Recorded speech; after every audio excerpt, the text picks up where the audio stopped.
Ini Jadi yang agama, ya. agama, Ilmu ilmu agama. agama, budaya beragama. Kita punya budaya beragama orang Indonesia beda dengan orang Barat. Dengan orang Arab saja beda. Saya beri contoh ibu, kalau ada orang Arab datang di satu acara, mohon maaf, karena pemahaman kita kepada Arab itu seolah-olah orang yang pakai baju yang besar itu adalah orang-orang Islam. Orang kafir juga pakai begitu. Di kampung saya, mohon maaf, kampung saya di Ambon ya. Kalau ada orang dari Arab pakai jubah yang besar sampai ke bawah, Hitam, kalau ada semua ya. acara pengantin, biar tidak tahu baca Quran, dikasih duduk di depan. Di depan, kali itu dianggap orang Islami. Belum tentu. Jangan lihat pakaiannya, kalau itu budaya. Bedakan budaya dan agama. Nah, padahal yang dimuliakan itu cuma dua. Diangkat derajatnya. Yarfa'illahu alladhina amanu minkum walladhina utul ilma darajat. Yang beriman dan berilmu pengetahuan. Jadi wajar kalau profesor kita dudukkan di depan. Doktor, orang-orang hebat, Pak Kiai, Pak Ustaz. Bukan orang-orang yang karena bajunya, bukan itu. Itu berarti bahwa Islam sangat menghargai iman dan sangat menghargai pengetahuan.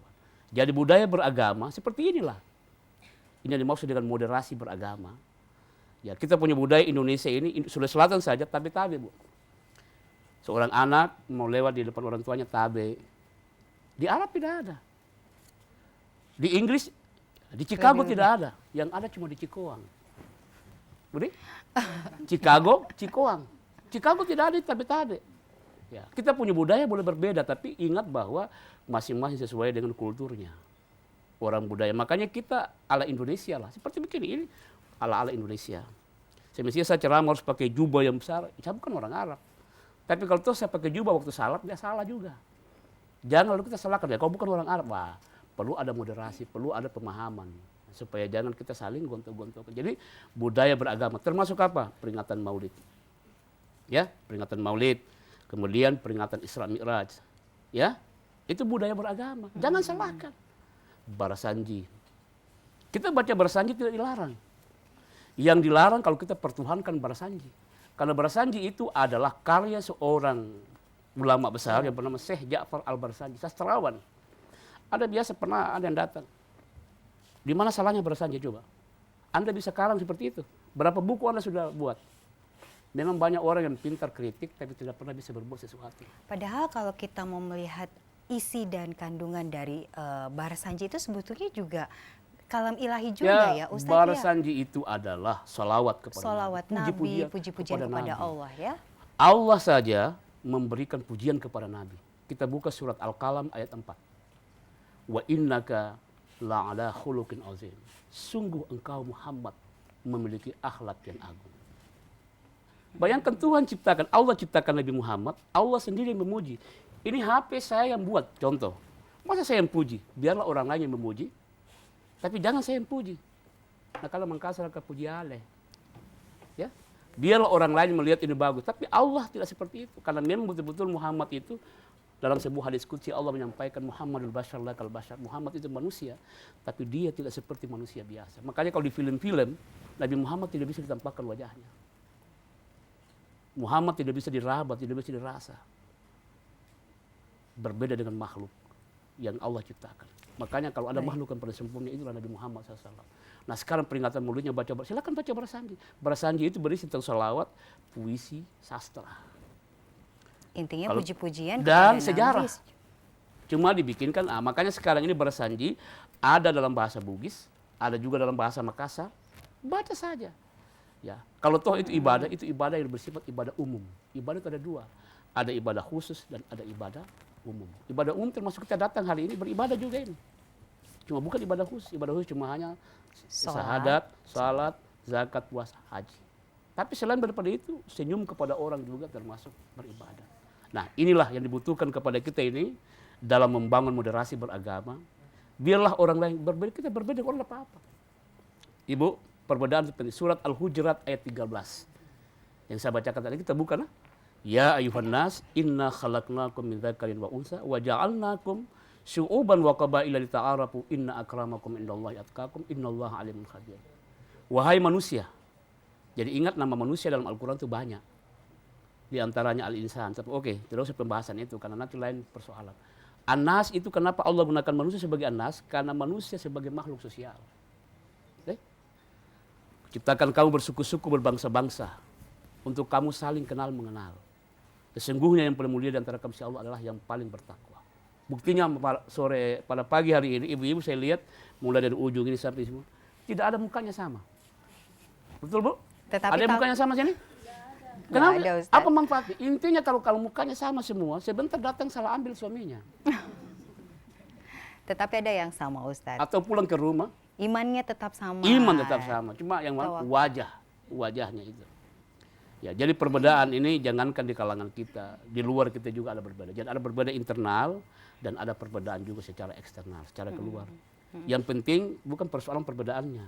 Yang penting bagaimana kita menghayati inti daripada perbedaan itu. Sekarang Baik. tiba-tiba TVRI memberikan kita suguhan. Hari ini ada teh, ada kopi, ada apa. Kalau ada ibu ambil kopi, minum. Silahkan. Jangan larang orang minum teh, karena semua halal kan. Nah, itu yang saya dimaksud dengan moderasi. Kita mengambil jalan tengah, jangan mengatakan bahwa kopi begini-begini. Nah, itu yang dimaksud moderasi beragama. Bagaimana kita Baik. mengambil jalan tengah untuk menyelesaikan sebuah persoalan. Baik, Ustadz. Nah, lantas bagaimana dengan perbedaan-perbedaan yang seakan-akan saat ini itu sangat dibesar-besarkan, Ustadz? Ya. Bagaimana dengan para ahli agama kita di negara kita khususnya untuk bisa mempersatukan perbedaan-perbedaan ini? Apa Ya. yang seharusnya kita lakukan, Oke. Ustadz? Sekarang ini yang diperbesar itu adalah persoalan teroris. Teroris, kemudian radikalisme, gitu. Ya, artinya orang-orang yang terlalu radikal. Ya, kita harus tahu bahwa ibu-ibu, setiap penganut agama apapun juga pasti radikal. Baik, Ustadz. Ya, agama Kristen, agama Hindu, agama apa saja. Dia radikal itu artinya dia fanatik terhadap agamanya. Iya. Tapi barangkali dikhawatirkan ini adalah jangan-jangan ketika kita secara umum kita mengatakan bahwa kamu tidak benar.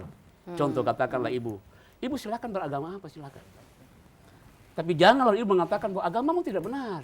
Ya. Hanya saya yang benar. Itu yang yang sebenarnya tidak boleh, diantisipasi Ustaz. oleh pemerintah. Oke. Ya. Baik. Paling bagus adalah kita katakan silakan ibu apa saja silakan kita Dijalankan jalankan sesuai sesuai. dengan Ya, silakan ibu ke tempat ibadah, saya ke tempat ibadah saya. Tapi sebentar kalau pengumuman dari ketua RW atau kepala desa kerja bakti, semua keluar kerja bakti. Baik. Kenapa? Sangat bijak itu yang paling. Karena nyamuk datang dia gigit kita tidak pilih agama apa.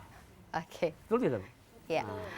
Baik, Ustadz, kita persilahkan mungkin ibu-ibu majelis taklim untuk memberikan pertanyaan kepada Ustadz apa saja terkait Apa saja, tema Bu. kita hari ini. Mungkin ada yang ingin tanyakan Senyum-senyum Ibu, di ada sini yang mau supaya- bertanya. Silakan, Ya, Ibu. Bismillahirrahmanirrahim. Assalamualaikum warahmatullahi wabarakatuh. Waalaikumsalam warahmatullahi wabarakatuh. Perkenalkan, nama saya Kartini Desina Iya. Ibu dari Kartini. Majelis Taklim Nurul Hidayah Campagaya, Desa Campagaya, Kecamatan Galesong, Kabupaten Takalar. Ya. Wah, lengkap.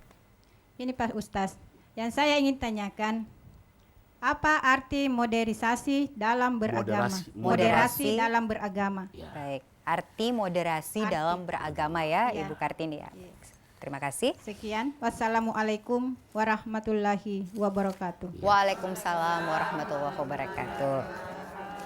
Kita kumpulkan dua Iya, pertanyaan dua dulu. Ustaz. Selanjutnya mungkin ada lagi yang ingin bertanya, ibu-ibu? Iya, silakan. Bismillahirrahmanirrahim. Assalamualaikum warahmatullahi wabarakatuh. Waalaikumsalam warahmatullahi wabarakatuh. Nama saya Haja Bansuhari Dain Siang dari Majelis Taklim Nurul Hidayah Desa Campagaya, Kecamatan Galesong, Kabupaten Takalar. Ya. Yang ingin saya tanyakan Pak Ustaz, bagaimana cara membentuk moderasi beragama? Itu saja ya, Ibu ya. Sekian, Assalamualaikum warahmatullahi wabarakatuh. Salam. Waalaikumsalam warahmatullahi wabarakatuh. Ada dua pertanyaan, Ustadz. Yang satu, arti moderasi dalam kebersamaan. Dan yang kedua, bagaimana cara membentuk. Nah, ini terkait semua, Ya. Ustadz. Oke, baik. Ibu Kartini ini pahlawan. Kita harapkan setelah selesai ini Ibu jadi pahlawan untuk apa yang kita bicarakan. Moderasi beragama itu kata dasarnya moderat. Moderat. Orang moderat itu orang di tengah, wasatiyah, dia tengah. Ya, kalau ada dua ibu yang bertengkar, Harusnya dia di tengah. dia harus di tengah datang. Tidak boleh mengkompor-kompori. Memang tuh kucingnya anjing. Memang kamu maki. Nah, kalau itu berarti bukan orang moderasi namanya. Kita cari akal persoalannya apa, ibu sebagai penengah. Ya. Karena kita ketahui Bu, bahwa dalam kehidupan kita ini ada namanya kutub utara, ada kutub selatan. Ya, ada yang ekstrim, ada yang tidak ekstrim, ada yang ekstrim. Yang kutub kanan itu adalah mereka yang Al-Quran, ayat Al-Quran, mereka melihat secara teks. Contoh, kalau ada ayat yang mengatakan, Yadullah, tangan Allah. Dia cuma hanya artikan tangannya Allah, berarti Allah sama dengan makhluk. Dia cuma hanya punya ilmu sampai di situ. Ya, bahwa Tuhan punya tangan. Ya, sedangkan sayap kiri, dia lebih banyak menggunakan akal. Yang dimaksud dengan tangan Allah itulah kekuasaan Allah. Ya, makanya moderasi itu bagaimana cara kita menyampaikan. Kita buka pada surat An-Nahl, Bu ya. Ustaz kalau bilang ayatnya atau nanti perlu ke An-Nahl ayat 125. An-Nahl ayat 125 Ustaz. Itu pengertiannya. Jadi itu termasuk cara juga itu. Nanti masuk pada ud'u ila sabili rabbika bil hikmah wal mau'izatil hasanah. Panggil orang dengan cara yang baik. Nabi saja panggil orang baik. Makanya kita penengah, jangan begitu. Malah kalau ibu dua orang lagi bertengkar, tanpa sepengetahuan si A, ibu ke si B. Weh, salam itu dengan desayu buat kita. Padahal desayu tidak berikan salam. Itu namanya kita mendamaikan. Tidak boleh kita mau bikin Adu domba. ada domba antara satu dengan yang lain. Itu tidak boleh. Moderasi namanya, kita tengah. Tidak terlalu ekstrim. Ya katakanlah, jadi bicara moderasi sebenarnya harus kita catat bahwa bukan urusannya dengan agama ke atas. Yang tadi agama. Yang ada hubungannya adalah ilmu agama dan budaya beragama. Agama sudah final. Makanya ibu-ibu Nabi lahir itu diutus untuk memperbaiki akhlak manusia. Innama bu'istu liutammima makarimal akhlak. Tidak dikatakan bahwa Nabi diutus untuk memperbaiki akidah. Tidak. Akidah sudah final. Sejak zaman Nabi Adam, Nabi Ibrahim sampai ke bawah itu, sampai zaman Nabi Isa, selesai. Tiada Tuhan selain Allah. Cuma dalam perjalanan itu, makanya Nabi diutus untuk memperbaiki itu, moralnya. Orang Arab dulu, jangan kita kira bahwa dia tidak sembah kepada Tuhan. Dia sembah Tuhan, cuma ada patungnya. Dia jadikan patung ini sebagai tempat untuk menyampaikan kepada Sang Pencipta. Dia percaya akan adanya Tuhan. Makanya moral itu penting. Jadi hubungan moderasi ini lebih banyak pada faktor horizontal, bukan pada faktor vertikal. Agama, lakum dinukum. Tidak boleh kita mengatakan agama. Saya sendiri, nanti ini pemirsa dengar saya di luar ini. Kita percaya enggak? Saya mengajar pendeta menyanyi. Bergabung dengan para pendeta semua menyanyi. Apa itu salah? Tidak salah. Menyanyi apa dulu? Saya orang Ambon, tentunya nyanyi lagu-lagu Ambon. Ya kan? Nanti kita tanya Ustaz Asri Hidayat di luar. Komunikasi dengan orang penting. Ya. Kita harus membangun komunikasi. Ya. Jangan sampai kita frustrasi. Karena kita agama kita katakan begini. Dia pasti mengatakan dia yang benar. Kalau itu selalu digontok ini, pasti tidak akan ketemu. Jadi tadi moderasi artinya jalan Tengah ya. jalan tengah. Jelas ya Ibu Kartini Ya. ya. Moderasi berarti jalan Mengambil tengah. jalan tengah. Yang Baik. mana bisa menyelesaikan. Nah, yang kedua Ustadz nih, Ibu Haja Bang Suhari, bagaimana cara membentuk moderasi ini Ya. dalam kebersamaan ya, dalam kehidupan beragama, dalam hidup toleransi. Kembali lagi, kalau kita bicara cara, maka ibu harus punya ilmu. Bu ya, kalau kita bicara cara, maka harus kita punya ilmu. Saya beri contoh. Sekarang Ustadz Membuat kue aja ya Ustadz ya. Ustadz bawa terigu, gula, telur, dengan pokoknya barang-barang pembuat kue. Saya sebagai ustadz mengatakan, silakan Bu, kita bikin bahan ini menjadi kue. Kue apa aja? Kalau ibu punya ilmu tinggi, ya pasti cara campurannya dengan apa semua.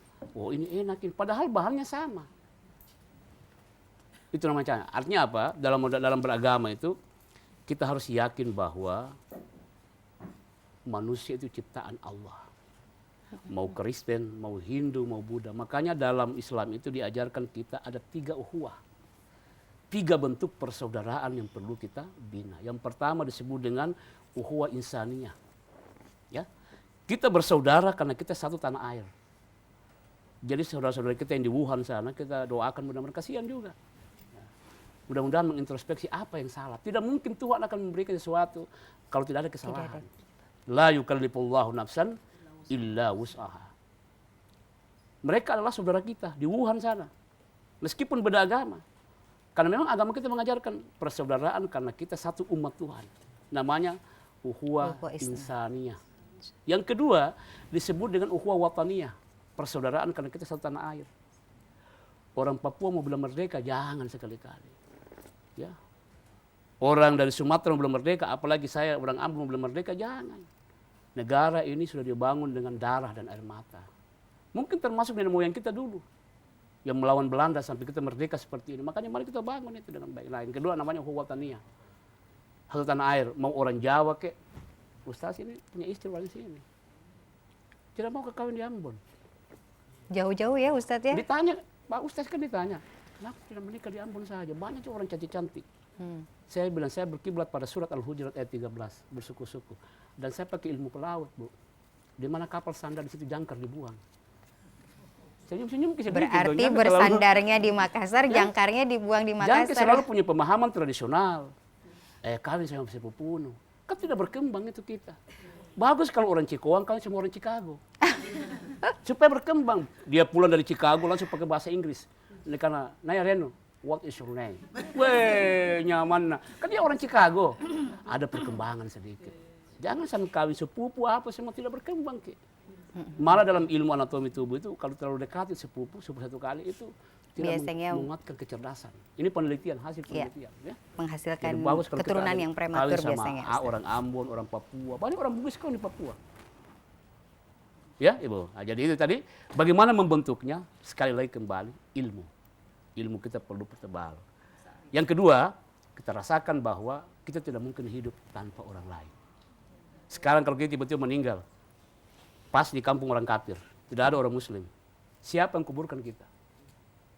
Pasti orang yang kafir. Rumah kita terbakar, anak kita banyak, jauh. Terbakar rumah kita. Siapa yang tolong kita?